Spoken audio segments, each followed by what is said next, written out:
এই পৃথিবীতে রহস্যের কোনো শেষ নেই। আজও বিজ্ঞান অনেক রহস্যের সমাধান করে উঠতে পারেনি। ক্রপ সার্কেল এমনই একটি রহস্য যার সত্য উদ্ঘাটন আজও সম্ভব হয়নি। ক্রপ সার্কেল একটি এমনই বিচিত্র আকার যাকে কেউ বুঝে উঠতে পারেনি। এই বিচিত্র আকার পৃথিবীর বিভিন্ন স্থানে দেখা গিয়েছে। আশ্চর্যের ব্যাপার হলো এইটি জ্যামিতিক আকারে দেখা যায়, আবার কিছু ক্ষেত্রে গোল বা সাপের মতো আকারেও দেখা যায়। বছরের পর বছর বৈজ্ঞানিকরা এবং বিভিন্ন খোঁজি দলগুলি এর সত্য উদ্ঘাটনের চেষ্টা চালাচ্ছে, কিন্তু আজ পর্যন্ত কেউ সঠিকভাবে বলতে পারেনি যে এগুলি সৃষ্টি হয় কিভাবে। আমি সুমন্ত, আর আপনারা দেখছেন মিস্টিরিয়াস চ্যানেল মাইওয়ে। চলুন দেখে নেওয়া যাক ক্রপ সার্কেলের পেছনে কি রহস্য লুকিয়ে আছে।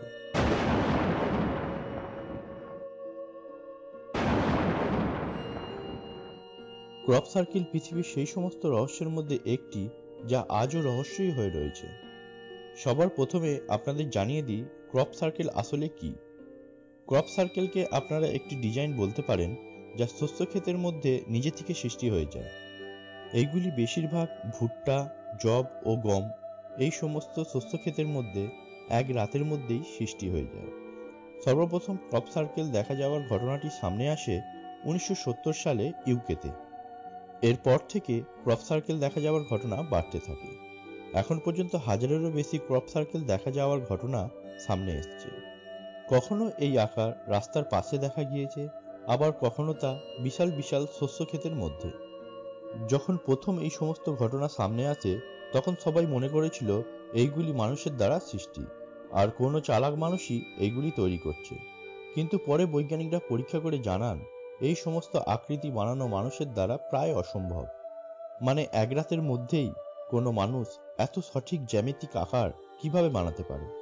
পরের যুক্তি এই ছিল যে এগুলি প্রাকৃতিকভাবে সৃষ্টি হয়, যেমন বাজ পড়া ও মেঘের বিস্ফোরণের ফলে। যদি আমরা ধরেই নিই যে এটি প্রাকৃতিক কারণে সৃষ্টি হয়, তাহলে এত সঠিকভাবে জ্যামিতিক আকারে এতগুলি ক্রপ সার্কেল সৃষ্টি হওয়া প্রায় অসম্ভব। এই জন্যই এর রহস্য আরও গভীর হয়ে যায়। ক্রপ সার্কেলের সামনে যখন কোনো বৈজ্ঞানিক যায় তখন তাদের ম্যাগনেটোমিটারে বিচিত্র ধরনের গতিবিধি লক্ষ্য করা যায়। এক কথায় বলা যায় সেখানকার পরিবেশ একেবারেই অস্বাভাবিক লক্ষ্য করা যায়। এজন্যই বৈজ্ঞানিকরা ক্রপ সার্কেলের সামনে যেতে ভয় পায়। যদিও কোনো বৈজ্ঞানিক সাহস করে সেই স্থানটিতে যায়, তারা বলেছে যে সেখানে তাদের শরীরে এক আশ্চর্যজনক ঝাঁকুনি অনুভব করে। এবং অনেক বৈজ্ঞানিকরা এও বলেছে যে তারা যখনই এই ক্রপ সার্কেলের মধ্যে যায় তারা বমি বা অ্যাংজাইটির মতো অসুস্থতা অনুভব করতে থাকে। অনেক মানুষ এও দাবি করেছে যে যখন তারা কোনো এলাকায় আকাশে ইউএফও দেখেছে, তার পরের দিনই তারা সেই এলাকার শস্যক্ষেতের মধ্যে ক্রপ সার্কেল দেখেছে। এটা সত্য যে পৃথিবীর যে সমস্ত স্থানে ক্রপ সার্কেল দেখা গিয়েছে সেই সমস্ত স্থানে ইউএফও দেখা যাবার ঘটনা প্রচলিত আছে। আপাত দৃষ্টিতে এটা বলাই যায় যে ক্রপ সার্কেলের সাথে ইউএফওর কোনো না কোনো কানেকশন আছে। এই কানেকশন থাকার কথা আরও দৃঢ় হয়ে যায় যখন আমরা কিছু ক্রপ সার্কেলের চিত্রের দিকে আলোকপাত করি। এইটি একটি বৈজ্ঞানিক কেন্দ্রের 2001 সালের ছবি। এই ছবিতে আপনি পরিষ্কার লক্ষ্য করতে পারবেন যে এই বৈজ্ঞানিক কেন্দ্রের একদম পাশে এই ক্রপ সার্কেলটি তৈরি হয়ে গিয়েছে। স্টোনহেঞ্জ পৃথিবীর একটি রহস্যময় স্থান। এই আশ্চর্য জিনিসটিকে কে বা কারা বানিয়েছে তা এখনও একটি রহস্য। অনেকের মতে স্টোনহেঞ্জ পিরামিডের মতোই ভিনগ্রহী প্রাণীরা বানিয়েছে। এই কথা আরও জোরালো হয়ে যায় যখন আমরা এই ছবিটিকে দেখি।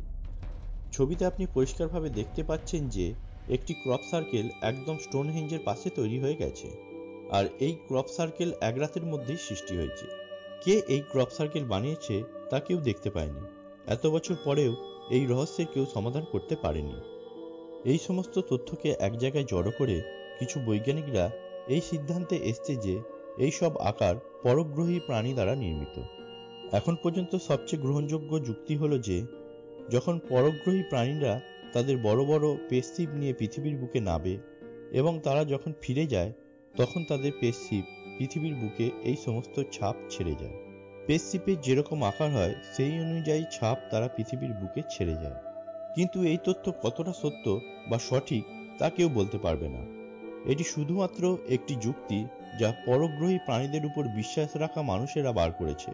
বেশিরভাগ মানুষই মনে করে ক্রপ সার্কেলের জ্যামিতিক আকারগুলি শুধুমাত্র কোনো সাধারণ আকার নয়, এইগুলি পরগ্রহী প্রাণী দ্বারা পাঠানো কোনো গুপ্ত বার্তা।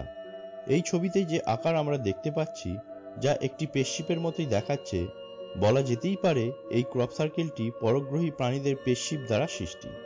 আমি এই সমস্ত তথ্যকে সহজে বিশ্বাস করি না, কিন্তু আমিও যখন এই ছবিগুলি দেখি হতভম্ব হয়ে যাই যে এত বড়, এত সঠিক জ্যামিতিক আকারগুলি তৈরি করা কিভাবে সম্ভব, যা শুধুমাত্র আকাশ থেকে নির্ভুলভাবে দেখা যায়।